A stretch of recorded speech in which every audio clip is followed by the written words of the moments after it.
Hi collectors, Roscoe0583 here with a quick video of my Hot Toys T-800 Endoskeleton by Hot Toys.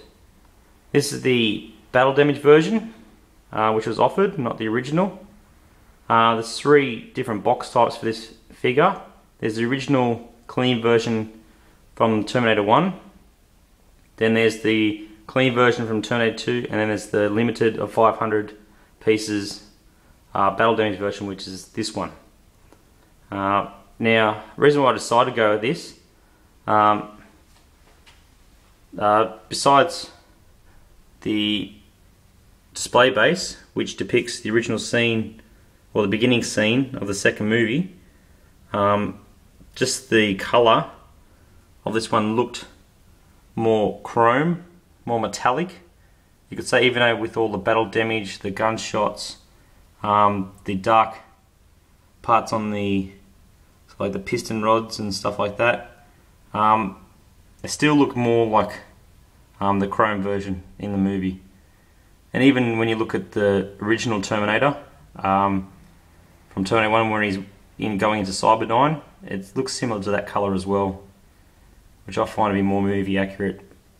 The clean version, even though it's nice, it's just looks a bit too much like an aluminium colour, and you know, pretty similar to some of the smaller collectible figures you can get of it.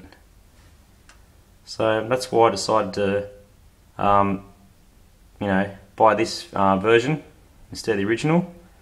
As I said, it's limited to 500 pieces, and this endoskeleton, it's very, very sought after.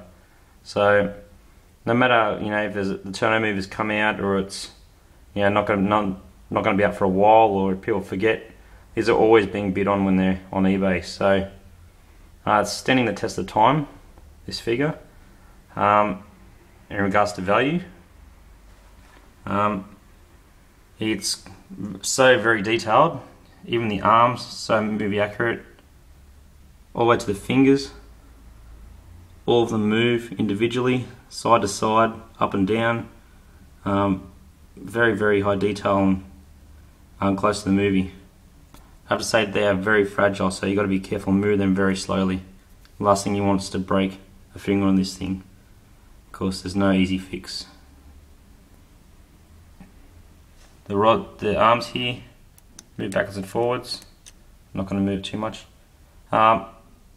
This figure is very light. I was quite surprised how light it was. It's the lightest figure I have in my collection. You know, if it's almost can blow over, it's that light. So make sure it's all securely in its stand. It's not going to go anywhere while it's in the stand, but without a stand, you know, you're asking for trouble. So try and keep it secure.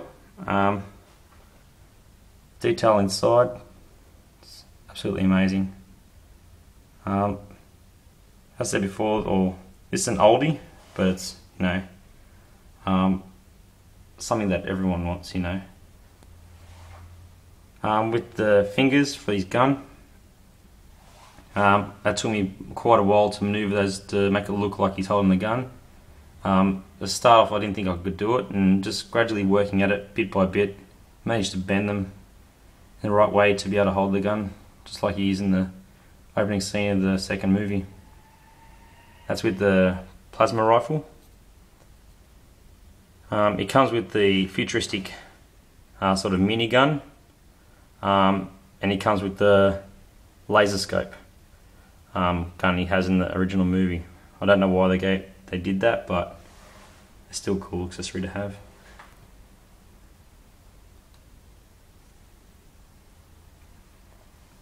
Here's the back. This guy looks absolutely unbelievable. The only thing that's not movie accurate, of course, is the button right there, which activates his light up eyes, which is a must for this figure.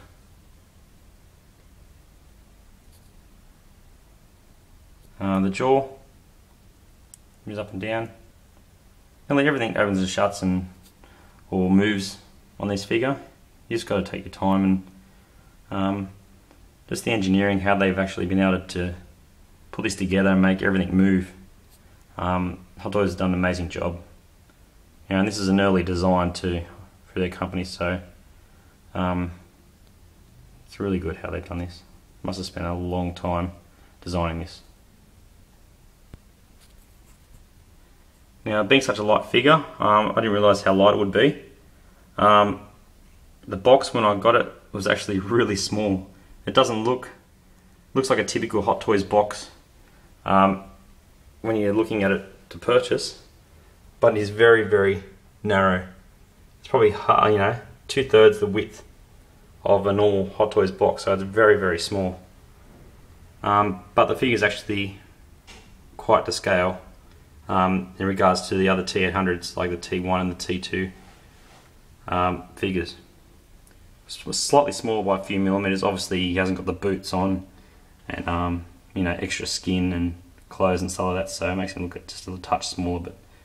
But you can assume if he had skin and hair and boots, he'd be the same height as the other figures.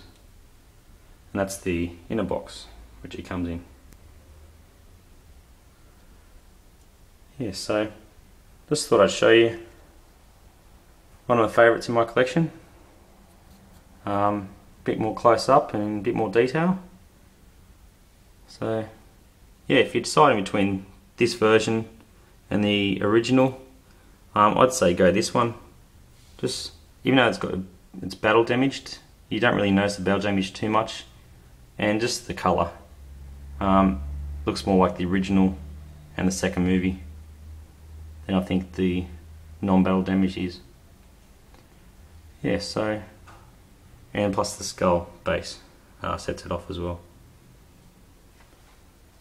Alright everyone, thanks for watching this quick video of one of my favourites.